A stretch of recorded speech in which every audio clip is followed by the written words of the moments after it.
Let's unbox and build the Flow Hive.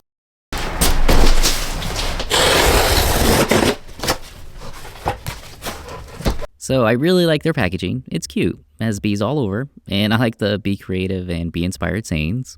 Now again, this whole Flow Hive series is not a paid promotion. I bought this hive with my own money, and it wasn't cheap. This thing was a bit over $1,000, but I figured this way I can review it and give you guys my honest opinion.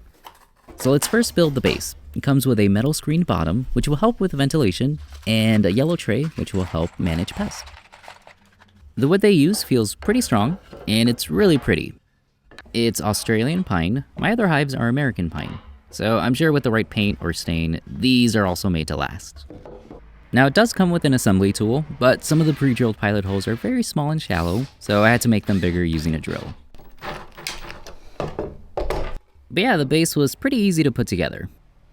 Now, I like to have all my hives elevated, so with this hive, I opted for the hive stand with the legs. It was an extra 90 bucks, but these will help adjust the way the hive sits. Plus, I gotta make sure it's on a 3-degree slope to be able to harvest honey later. Okay, next I'll build the deep boxes, also known as the brood chambers. This will be the bees' living quarters, where the queen will lay her eggs, and her daughters will raise baby bees and store their honey and pollen.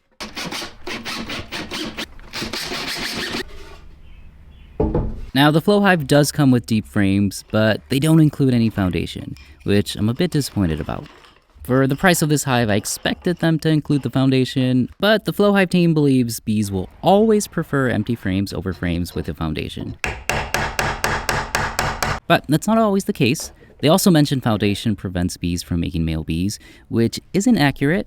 I'll make a separate video on the pros and cons of using both foundation and foundationless frames another time. It's really just a personal choice. Both methods work, but yeah, I prefer using wax-coated frames. So I had to buy foundation on my own. Luckily, these frames do come with an insert where I can easily slide them in. So yeah, I finished building the deep box. Next are the honey supers, where the bees will store their surplus honey. The honey I'll be able to harvest later this summer. And now for the main event. These are the honey flow frames. Now, this is what makes the Flow Hive different from the traditional Langstroth beehives that beekeepers have been using for over 170 years. These are specially designed frames with plastic honeycomb cells. These cells have a unique mechanism that allows me to extract honey directly from the hive without removing the frames or opening the hive. And finally, the gabled roof. Now, certain parts of a beehive are very precisely built and measured for optimal hive conditions. But some parts, like the roof, are free for me to get creative with. So as someone who appreciates architecture, I've built some pretty cool roofs for my other hives. So I'm glad this hive came with this roof. It's really pretty, so it'll fit in nicely in my apiary.